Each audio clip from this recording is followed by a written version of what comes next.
If a plug looks like this, it's unsafe to continue using it. Now I'm replacing it with this 3-pin plug. First, I'm going to remove the old plug.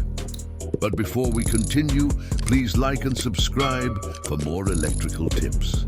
Using a damaged plug can cause serious damage to your appliance. Now follow along and keep watching to see the exciting final result and how it looks when everything is done. But the real question is, will it work? Cut the wires precisely without damaging the insulation, as this is a dangerous tool. When cutting and stripping wires, always use the correct tools, such as an automatic wire stripper. Unscrew the plug with a recommended screwdriver. It might be a flat or star screwdriver, depending on the type of screw.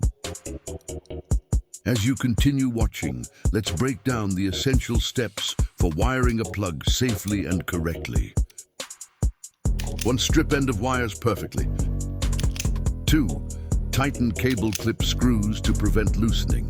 Loose cables may cause sparks and fire. 3. Ensure the cable stays in place when you try to pull out of the plug.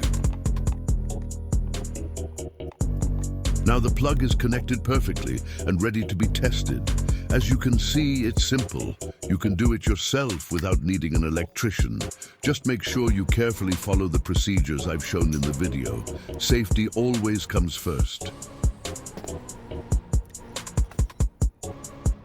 Now you can see that the 3-pin plug that we have just replaced is working perfectly. Thank you for watching, and don't forget to hit the button below. Did you like the video?